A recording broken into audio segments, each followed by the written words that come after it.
আজকের যে তিনটা বিষয় আছে তিনটা বিষয় আলোচনা শুরু করতেছি। আপনারা সাধন ছাড়া সাধন করতে হবে না। সাধন ছাড়া শুধুমাত্র আমলের মারফতে আপনারা যে কোনো তিনজন শক্তিশালী জাপর জিন হাজির করতে পারবেন। তো জাপর জিনরা কিন্তু খুবই শক্তিশালী হয় এবং তাদের আকার আকৃতি অনেকটা বড় হয়, অন্যান্য জিনের তুলনায় অনেকটা বড় হয় এবং শক্তির দিক দিয়েও দেখা গেছে যে তারা শ্রেষ্ঠ। যেমন ইফরিদ আর মারিদ আছে, ইফরিদ মারিদের তুলনায় জাপর জিন কোনো অংশে কম না। এবং কাবিলা জিন আছে, কাবিলা জিন কোনো অংশে কম না। এরকম আরও কিছু শক্তিশালী জিন আছে, হালুসান নামে জিন আছে। তো জিনদের মধ্যে অনেকগুলা ভাগ আছে, যারা হচ্ছে কি এক প্রকার আছে দানব, যারা কি সবচেয়ে বড় আকৃতি। তো দানবদের মধ্যেও কি ইফরিদ মারিদ আছে, দানবদের মধ্যেও কি মুমিন জিন আছে, দানবদের মধ্যেও কি মুআক্কেলাত আছে। দানব হইলেই যে দানবদের মধ্যে মুমিন জিন থাকবে না, মুআক্কেলাত থাকবে না, ইফরিদ মারিদ থাকবে না, জাফর থাকবে না, বিষয়টা কিন্তু দানবদের মধ্যেও এরকম আছে, তবে খুব কম। যেমন ধরুন মুমিন জিন যারা আছে তারা আকৃতিতে এতটা না, বড় হয় না। যদিও আকৃতিতে এতটা বড় হয় না, কিন্তু আল্লাহ তাআলা তাদেরকে পাওয়ার দিচ্ছে, ক্ষমতা দিচ্ছে। তারা আল্লাহ তাআলার কালাম পইরা যে সমস্ত বড় বড় দানব আকৃতির জিন্নাত আছে তাদেরকেও কাবু করতে পারে, তাদেরকেও জ্বালায় দিতে পারে। তারা এসব টিকতে পারে না, যেগুলা কি নাপাক থাকে, যেগুলা আল্লাহ তাআলার দুশমন, রাসূলের দুশমন, নাফরমান, মানুষের ক্ষতি করে, তারা মুহূর্তের মধ্যে বন্দি করতে পারে। অনেক সময় দেখবেন যে দেব দেবী আছে, অমুক কালী তমুক কালী, এরপরে কি দেখবেন যে সীতা দেবীর চালান করে। তো এই যে দেব দেবী আছে এগুলোর মুমিন জিন কিন্তু খুব সহজেই ধরে নিয়ে আসতে পারে। তো মূলত হচ্ছে আমলের মারফতেই কি এগুলা করা সম্ভব। জিনদের মধ্যেও কি অনেকের কাছে পরীদের মধ্যে যেভাবে জাদুর কাঠি থাকে হাতে, এরকমভাবে জিনদের হাতেও কি লাঠি থাকে, জাদুর লাঠি। এই লাঠিগুলা তারা ব্যবহার করে কি মুহূর্তের মধ্যেই অনেকগুলা কাজ করতে পারে। যারা কি এই সাধন করে নিচ্ছে, এই সাধনের মাধ্যমে তারা এটা হাসিল করছে আমলের মারফতে। যেমন ধরেন একটা জিন যখন বৃদ্ধ হয়ে যায় তখন কিন্তু তারা আবার যুবকে পরিণত হইতে পারে। তো যুবকে পরিণত হইতে গেলে তাদেরকে একটু কষ্ট করা লাগে। যেমন আমি যদি একটা সাধন করি, সাধন করতে গেলে আমার এই কিছু নিয়মকানুন মানতে হবে। যেমন জামালি পরহেজ করতে হবে, আরও কিছু নিয়মকানুন আছে, এগুলো মানতে হবে। সাধনটা যে টাইম দেওয়া আছে এই টাইমে শুরু করতে হবে, প্রতিদিন একই টাইমে করতে হবে, একই জায়গায় করতে হবে। তো ধ্রুব জিনেরা যখন বৃদ্ধ হয়ে যায়, বৃদ্ধ হওয়ার পরে তারা আবার যুবকে পরিণত হইতে গেলে তাদেরকে 21 দিনের একটা সাধন করা লাগে। অনেকে আছে 21 দিন না, 3-21 দিন পার করে লাই। 3-21 দিন বলতে কি 63 দিন পার করে লাই, এরপরও কি হয় না। তে একটানা দেখা গেছে যে 3 মাসও সাধন করে, এরপরও হয় না। তখন তারা কষ্টে দুঃখে ঘুরে বেড়ায়। এরকম জিনও আমার কাছে আসছে, যারা কি সাধন করতে করতে ক্লান্ত হয়ে গেছে, যে এখন আর যুবক হওয়ার কোনো আশা নাই, এখন ওই বৃদ্ধ অবস্থায় কি মারা যাবে, এরকম একটা অবস্থা। তখন আল্লাহ তাআলার কালাম পড়ে আমি তারে সহযোগিতা করছি এবং সাথে সাথে সে যুবকে পরিণত হয়েছে, যেটা কি সে 3 মাস সাধন করেও হাসিল করতে পারে না। সত্য কথা যেটা, এটা আমি আপনাদের সাথে তুলে ধরতেছি। 3 মাস পর্যন্ত সাধন করে যেটা হাসিল করতে পারে নাই, 3 মিনিটে এটা কি হাসিল করতে পারছে। এজন্য মানুষকে আল্লাহ তাআলা এত ক্ষমতা দিচ্ছে, যেটা কি জিনদেরকে দেয় নাই। মানুষ একবার দোয়া করবে, তারা 1000 বার দোয়া করবে, এরপরও মানুষেরটার সাথে তাদেরটা যাবে না। হয়তো অনেকেই করে যে জিন পরি, মুমিন জিন, মুআক্কেল, অমুক তমুক, ঠিক আছে, তাদের জায়গায় তারা, আমাদের জায়গায় আমরা। তাদের জায়গায় কি তারা, তাদের জায়গায় তাদের যে একটা পদ আছে, তাদের পদে তারা শ্রেষ্ঠ। তো আমরা যে মানুষের দিক দিয়ে একটা পদ, এই পদের দিক দিয়ে কি তারা কোনো সময় আসতে পারবে না। তা আমি এটাই বলতেছি, বুঝাইতে চাইতেছি যে জিনপুরীর মধ্যে অনেক ভাগ আছে, অনেক শক্তিশালী। জিনপুরীর মধ্যে অনেক শক্তিশালী যারা আছে, তাদের এক একজনের এক একটা পদ দেওয়া হয়েছে। তো সেই পদ অনুযায়ী সে চলাফেরা করে, তার সৈন্য বাহিনী থাকে। সে যতই শক্তিশালী হোক, তার যদি বাহিনী না থাকে, সেক্ষেত্রে সে কোলায় উঠতে পারে না। আপনি আজকে শক্তিশালী লোক, আবু তালেব ভাই শক্তিশালী লোক, 2 জন 3 জন 5 জনের সমান দেখতে। 5 জনের শরীরে যতটুকু শক্তি আছে, তার শরীরে একাই সে এতটা শক্তিশালী, 5 জনের সমান। কিন্তু সে 15 জনের সাথে কোলাইতে পারবে না। যদিও কি 5 জনের শক্তি আছে, কিন্তু 15 জনের শক্তি তো তার শরীরে নাই। এজন্য 5 জনের শক্তি থাকা অবস্থায় তারা কিন্তু যে কেউ সম্মান করে, তারা ভয় পায়, তার কথা মানে। কেন, সে দেখতে লম্বা, এরপরে তার বডি ফিটনেস ভালো। সে যে কোনো কাজ বাজে গেলে 3-4 জনের সাথে, 5 জনের সাথে একাই পারে। এই জন্য কি তার দলে লোকজন আসতে থাকে। এভাবে একটা জিনের সর্দারের দলে লক্ষ লক্ষ লোক থাকে। যেহেতু সে কি সবার চেয়ে বড়, সুঠাম দেহের অধিকারী।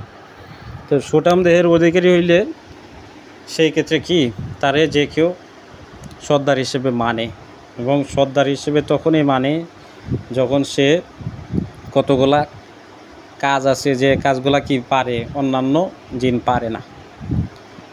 আপনি তখনই তারে গুরু মানবেন যখন দেখবেন যে কি তার ভিতরে কিছু না কিছু আছে। তো সর্দার তখনই হইতে পারে যখন সে কি অন্যান্য জিনদের তুলনায় অনেক কিছু কাজ বেশি পারে, অনেক কিছু বেশি জানে, এবং আকার আকৃতির দিক দিয়েও কি বড় হয়। তখন সে সর্দারের পদ লাভ করে, সবাই তার সম্মান করে। তা আমি যে বিষয়গুলো বললাম, এগুলো আপনারা মনে রেখে কাজ করবেন। তো জাপর জিন হাসিল করার জন্য আপনাদের সাধন করতে হবে না। আপনারা যে কোনো শুক্রবারে জুম্মার নামাজের পরে আপনারা আমলটা করবেন। আমি আপনাদের একটা আয়াত দিয়ে দিতেছি, এই আয়াতটা পড়বেন। এই আয়াতের মাধ্যমে আপনারা খুব সহজেই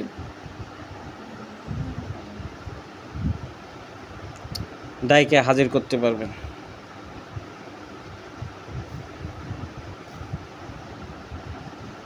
পাইছেন? আয়াতটা পাইছেন আপনারা?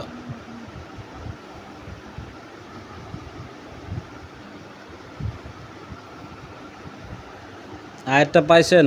বাংলায় লিখে দিছি।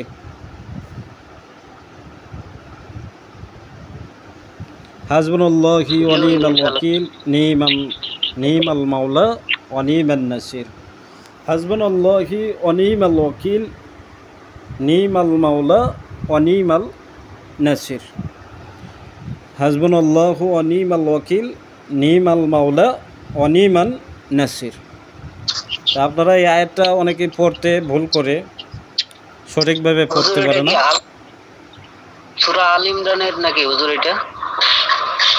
এটা একটা ইসমে আজম। এটা যেটা বলছেন, এটা সূরা আল ইমরানে পাবেন, তবে এটা একটা ইসমে আজম। যে ইসমে আজমটা সংক্ষিপ্ত আকারে দেওয়া হয়েছে। অনেকে আছে যে বড় আমল দিলে সেক্ষেত্রে করতে পারে না, এই জন্য আমলটা ছোট্ট করে দেওয়া হয়েছে, এবং একটা আয়াতের মাধ্যমে দেওয়া হয়েছে যাতে সবাই করতে পারে। তো আপনারা এই আয়াতটা দেওয়া হয়েছে, আপনারা যে কোনো শুক্রবারে জুম্মার নামাজের পরে এই আয়াতটা মুখস্থ করে নেবেন। মুখস্থ বলতে আপনারা যাতে দেখে না পড়া লাগে, আপনারা না দেখা ছাড়া আপনারা যাতে পড়তে পারেন। তা আয়াতটা আপনারা 113 বার পইরা মুখস্থ করে নেবেন, অথবা আপনারা 51 বার পইরা মুখস্থ করে নিতে, 51 বার পইরা মুখস্থ করে নিতে পারেন।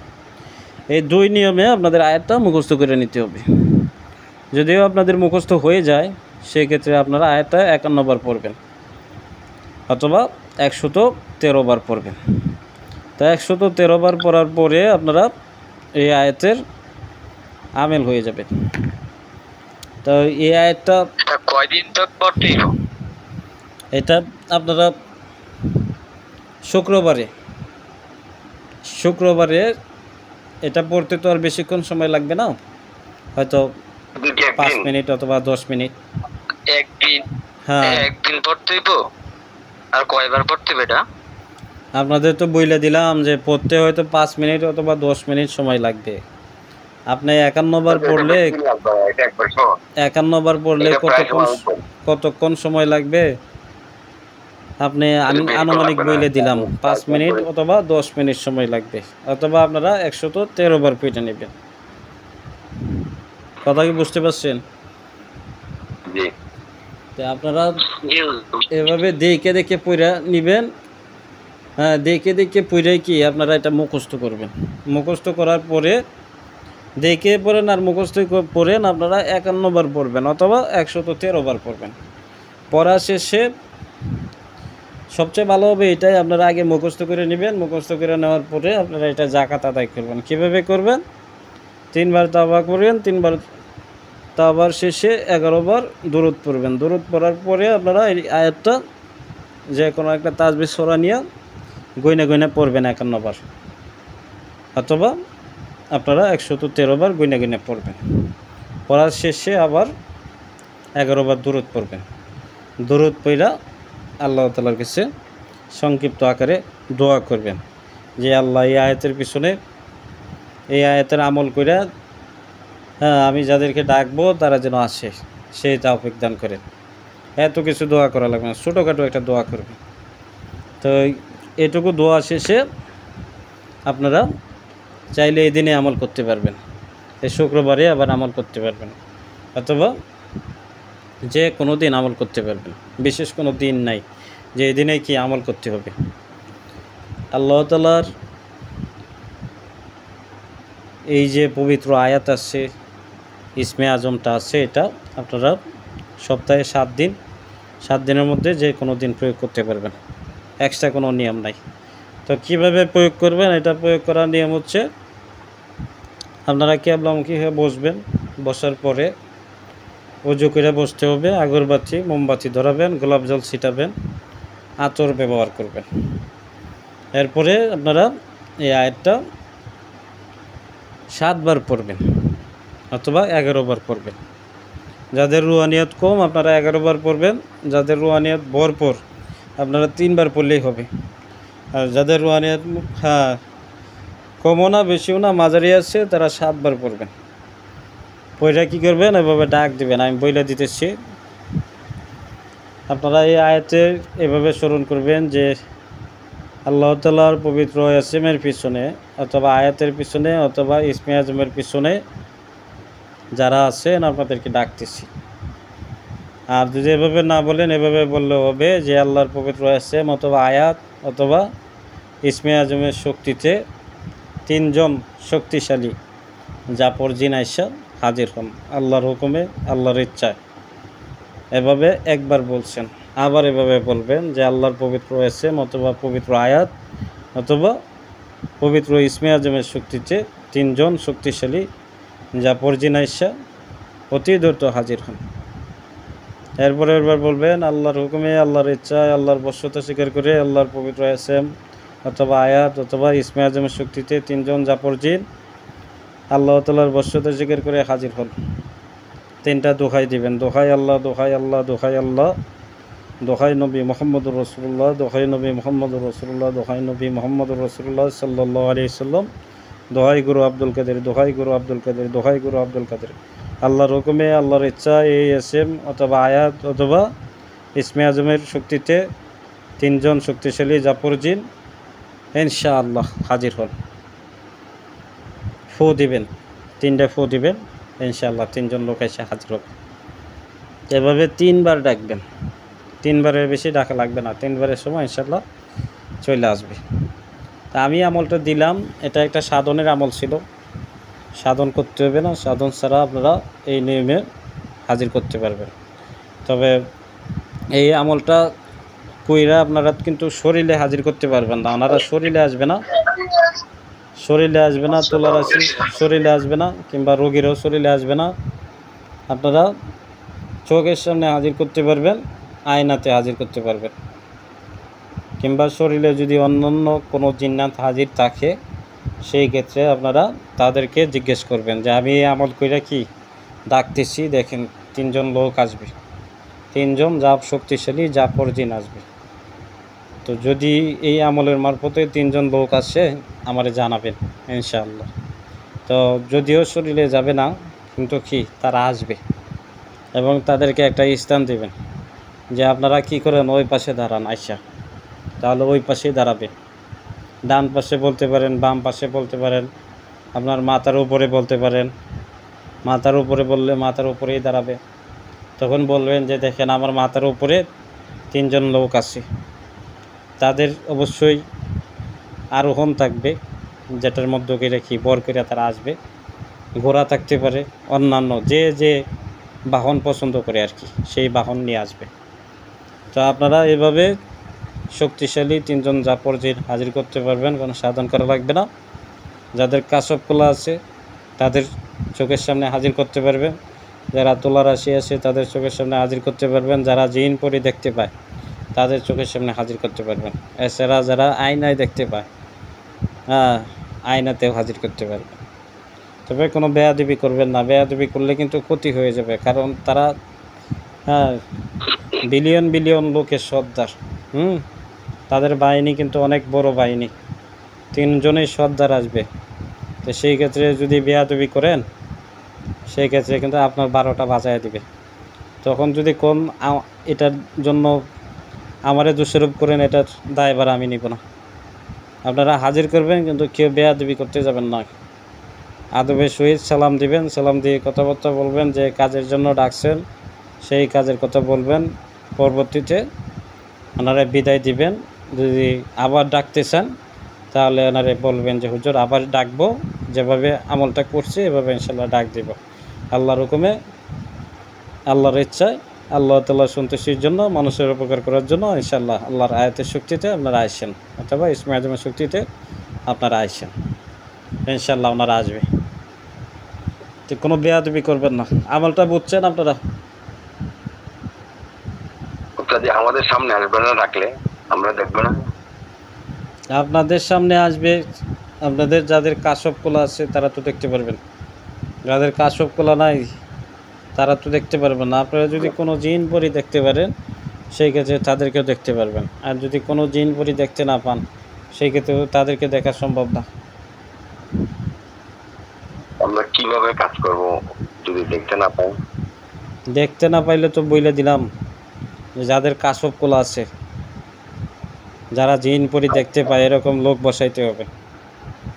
যে কোনো জিন পরি দেখতে পায় এরকম লোক বসা পরবর্তীতে তাদের চোখের সামনে ডাকবেন, ডাইকে হাজির করবেন, অথবা তার আয়না ধরাবেন, আয়নাতে ডাকবেন। যারা আয়নাতে দেখতে পায় আয়নাতে ডাকবেন, যারা চোখের সামনে দেখতে পায় চোখের সামনে ডাকবেন,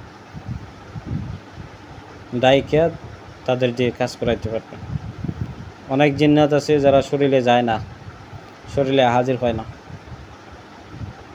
ভাগ আছে। সব জিন কি মানুষের শরীরে যায় না, বুঝতে পারছেন?